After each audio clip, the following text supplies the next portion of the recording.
नमस्कार दोस्तों, आज मैं आपके सामने आईएससी बोर्ड का काव्य मंजरी की कविता जाग तुझको दूर जाना लेके आई हूँ, जो कि महादेवी वर्मा द्वारा रचित है। तो चलिए इसका एक्सप्लेनेशन देखते हैं।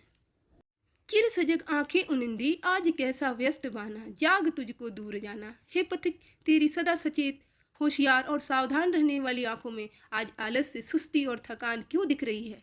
हे राही, तुम हमेशा अच्छे पोशाक में चुस्त तंदुरुस्त रहते हो, सुसज्जित रहते हो, तो तुम्हारी आज वेशभूषा इतनी अस्त व्यस्त क्यों है। क्या तुम्हें नहीं पता कि तुम्हारी मंजिल अभी बहुत दूर है और तुम्हें एक लंबी यात्रा करनी है। तो हे राही जागो, क्योंकि तुमको बहुत दूर जाना है।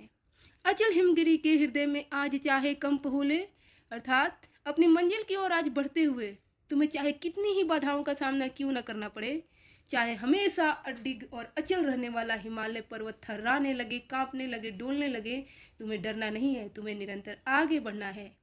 या प्रलय के आंसुओं में मौन अलसित व्योम रोले, चाहे हमेशा शांत रहने वाला आकाश आज गरज गरज के साथ मूसलाधार वर्षा के रूप में प्रलय के आंसू बरसाने लगे, तुम्हें नहीं विचलित होना है। आज भी आलोक को डोले तिमिर की घोर छाया, चाहे प्रकाश का एक कण भी ना हो, चारों तरफ अंधकार हो जाए, तुम्हें नहीं डरना है। आज या विद्युत शिखाओं में निठुर तूफान बोले, या जोर की बिजली चमक चमक कर तूफान के साथ तुम पर गिर जाए, पर तुझे है नाश पथ पर चिन्ह अपने छोड़ जाना, जाग तुझको दूर जाना। तुझे रुकना नहीं है, तुम्हें निरंतर आगे बढ़ना है। इन सब बाधाओं से तुम्हें डरना नहीं है। तुम्हें आगे बढ़ते हुए इस विनाश और विध्वंस के बीच में नव निर्माण के पद चिन्ह छोड़ना है। तो हे राही, तुम जागो, क्योंकि तुम्हें आगे बढ़ना है। आगे बांध लेंगे क्या तुझे यह मोह के बंधन सचीले। कवित्री कहती है कि संसार मोह बंधन का जंजाल है, जो कि बहुत ही ज्यादा आकर्षक होता है, सबको बहुत ज्यादा आकर्षित करता है। तो क्या तुम भी इसके प्रति आकर्षित हो? इस आकर्षण रूपी बंधन में क्या तुम बंध रहे हो? पर यह बंधन बहुत ही कमजोर होता है, यह मोम जैसा कमजोर होता है, जो कि तुरंत ही टूट जाता है। तो तुम्हें इन बंधनों को तोड़कर आगे बढ़ना है। पंथ की बाधा बनेंगे तितलियों के पर रंगीले, रंग बिरंगी तितलियां जैसे सबको मुग्ध और मोहित कर लेती हैं, वैसे यह संसारिक सौंदर्य जो है सबको अपनी तरफ आकर्षित कर लेता है। तो क्या तुम्हें भी यह मोहित कर रहा है? क्या तुम्हें यह अपने पथ से भटका रहा है? अगर ऐसा है तो तुम्हें भटकना नहीं है, क्योंकि तुमको बहुत दूर जाना है, तो तुम्हें चलते रहना है। विश्व का क्रंदन भुला देगी मधुप की मधुर गुनगुन, भौरों की मधुर गुनगुन जिस तरह से सबका मन भ्रमित कर देती है, वैसे ही तुम इस सांसारिक मोह माया से भ्रमित तो नहीं हो। अगर हो रहे हो तो तुम्हें भ्रमित नहीं होना है और अपने पथ से नहीं भटकना है। क्या डुबा देंगे तुझे यह फूल के ओस गीले, तुम्हें फूलों की तरह सुंदर आंखों में आंसू देखकर द्रवित नहीं होना है। क्या तुम इनमें डूब रहे हो? क्या ये तुम्हें भ्रमित कर रहे हैं? तुम्हें अपने पथ पर अडिग रहना है और इन तरह के आंसुओं को देख के तुम्हें द्रवित नहीं होना है, क्योंकि तुम्हें तुम्हारा लक्ष्य देखना है, तुम्हें आगे बढ़ना है। सारे सांसारिक मोह माया आकर्षण को त्याग कर अपने लक्ष्य की ओर बढ़ना है और उसे पाना है। तू न अपनी छाह को अपने लिए कारा बनाना, ऐसा ना हो कि तुम अपनी परछाई से ही डरने लगो और भयभीत हो जाओ और तुम्हारी परछाई ही तुम्हारे रास्ते में बाधा उत्पन्न करे। तो इसलिए तुम जागो, तुम होश में आओ और जागो और आगे बढ़ो, क्योंकि तुमको बहुत दूर जाना है। वज्र का और एक छोटे अश्नुकण में धो गलाया, तूने अपना वज्र जैसा हृदय, पत्थर जैसा हृदय आंसुओं के कण में धोकर क्यों गलाया, और वो भी इस संसारिक मोह माया के लिए। देख किसे जीवन सुधा दो घूट मंदिरा मांग लाया। तो इतना उत्साही और कर्मठ था, तो फिर अपने कर्मठता उत्साही रूपी अमृत को किसको दे दिया और उससे आलस रूपी मंदिरा और थकान रूपी शराब को ले आया। सो गई आंधी मलय की बात का उपधान ले क्या। अगर आंधी ना हो और सब कुछ अनुकूल हो, शांत वातावरण हो, ठंडी ठंडी हवा बह रही हो, तो क्या तू उसका लाभ उठाएगा? तू अपने लक्ष्य से भटक जाएगा और तू वहां पे आराम करने लगेगा, सो जाएगा।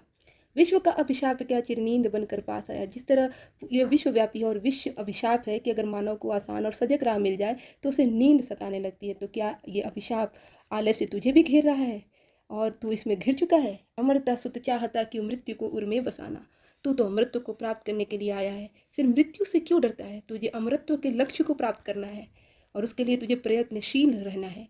तू निराश और हताश मत हो, तेरे पास अपार शक्ति है। तू आगे बढ़, तू जाग और आगे बढ़। कहना ठंडी सांस में अब भूल वह जलती कहानी। कवित्री आगे कहती हैं कि परिश्रम रूपी साधना के मार्ग के कष्टों का वर्णन दुखी मन से और ठंडी आह लेकर किसी से नहीं करना चाहिए। तो किसी से मत कहना, किसी को मत सुनाना, क्योंकि दुखों का स्मरण तुम्हारे परिश्रम में बाधक बन सकता है। तुम्हें अपने लक्ष्य की ओर देखना है, इसलिए दुखों को याद भी नहीं करना चाहिए और किसी को सुनाना भी नहीं चाहिए। आग हो उर्मे तभी दृग में सजेगा आज पानी। जब तक हृदय में आग नहीं होगा तब तक लक्ष्य पाने में सफलता का आनंद नहीं आएगा। अर्थात लक्ष्य की प्राप्ति के महत्व को समझकर परिश्रम करने के लिए हृदय में दृढ़ निश्चय की आग जलती रहनी चाहिए, तभी तो तुम प्रेरित होगे लक्ष्य को पाने के लिए। इसलिए साधना परिश्रम का कष्ट दुख का कारण नहीं बल्कि लक्ष्य को पाने का कारण है। हार भी तेरी बनेगी माननी जय की पताका। अगर तू इस मार्ग पर चलते हुए असफल भी हो जाए, अपने लक्ष्य को ना भी पा सके, तो कोई बात नहीं है, तुझे निराश या चिंतित नहीं होना चाहिए, क्योंकि यह ऐसा मार्ग है जिस पर होने वाली हार भी जीत के समान है।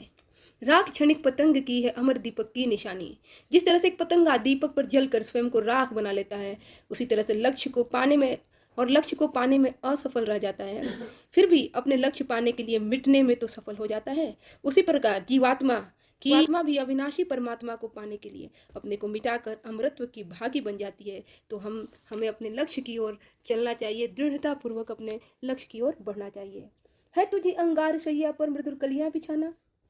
हे पथिक, उसी तरह तुझे साधना के पथ पर तपस्या परिश्रम रूपी कलियां बिछानी है। इसलिए आलस्य, निराशा और सुस्ती को छोड़कर जाग।